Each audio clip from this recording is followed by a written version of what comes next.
Ya, terima kasih. Assalamualaikum warahmatullahi wabarakatuh.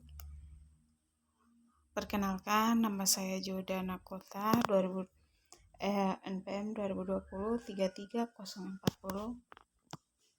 Di sini materi yang akan saya bawakan yaitu tentang hakikat pendidikan kewarganegaraan, yang dimana di dalam materinya ada beberapa poin yang harus saya jelaskan.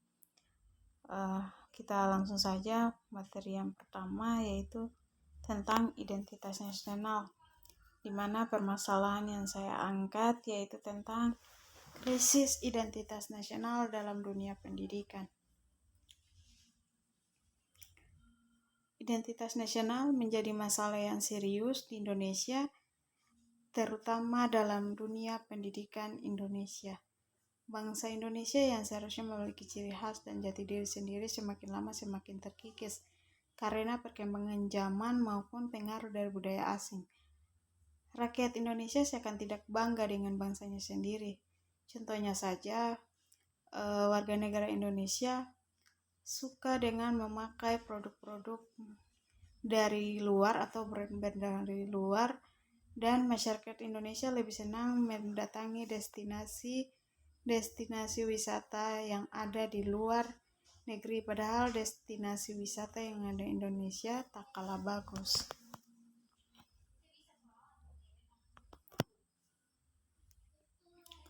Hal ini juga dipengaruhi oleh arus globalisasi yang sangat pesat yang dapat mempengaruhi identitas nasional dan berpotensi sebagai penyebab merosotnya nilai-nilai budaya asli bangsa.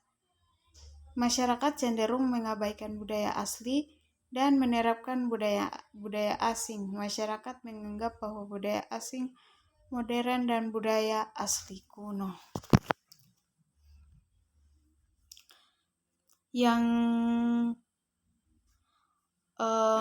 dalam dunia pendidikan sendiri diperlukan adanya pendidikan kewarganegaraan atau PKN yang harus diajarkan sejak dini agar para penerus bangsa semakin mengerti tentang identitas bangsanya sendiri sehingga tidak terpengaruh dengan budaya-budaya asing yang masuk ke Indonesia. Kita sebagai para pendidik harus mengajarkan teori dari pendidikan kewarganegaraan, tetapi bukan hanya untuk mengajari mereka teori saja, harus juga mengajarkan kepada mereka cara untuk menerapkannya dalam kehidupan mereka sehari-hari. Siswa juga harus diajarkan berpegang teguh pada Pancasila sebagai identitas bangsa dan menjadi pedoman hidup bangsa.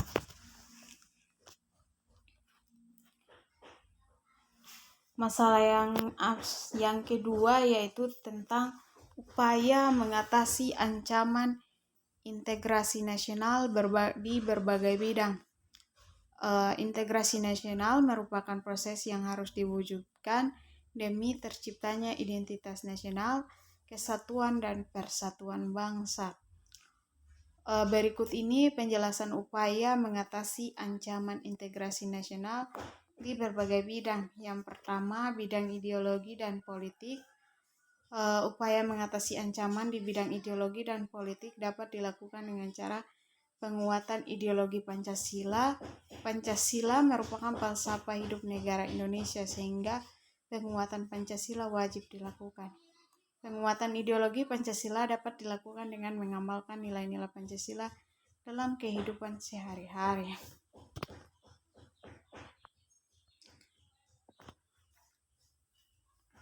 Dilansir dari buku Pendidikan Kewarganegaraan tahun 2020, karya Damri dan Fauzi Eka Putra, beberapa cara lain untuk mengatasi ancaman di bidang ideologi dan politik yaitu dengan mengembangkan demokrasi politik.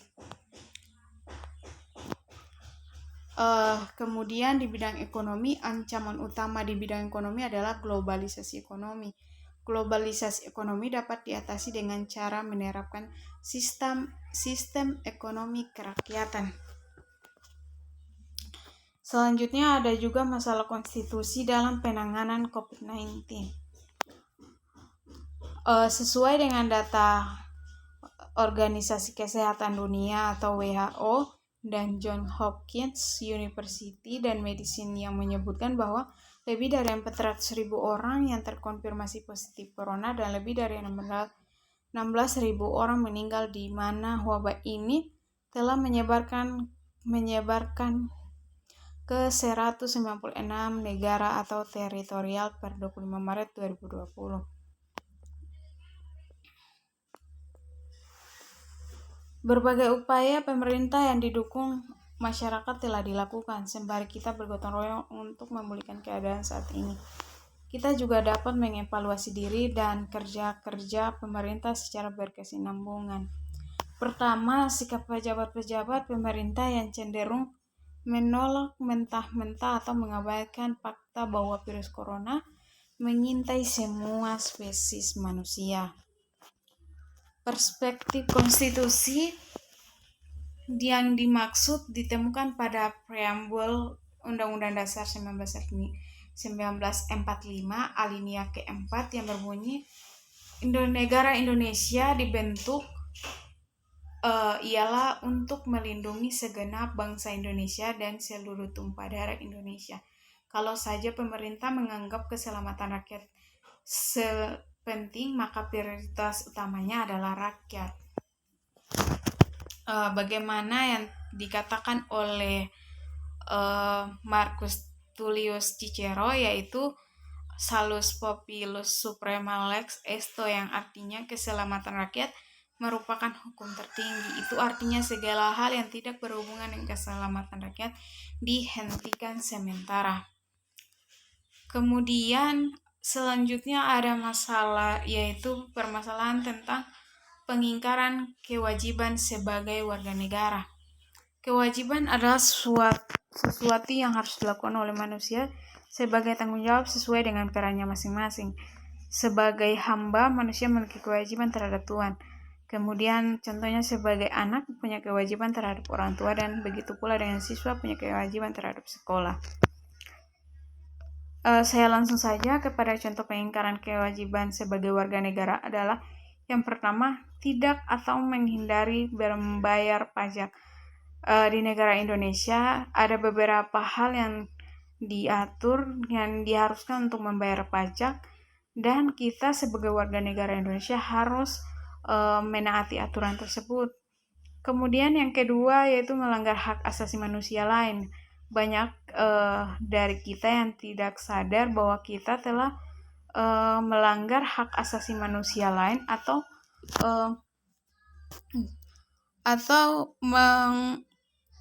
telah mengambil hak-hak orang lain yang tidak merupakan hak kita.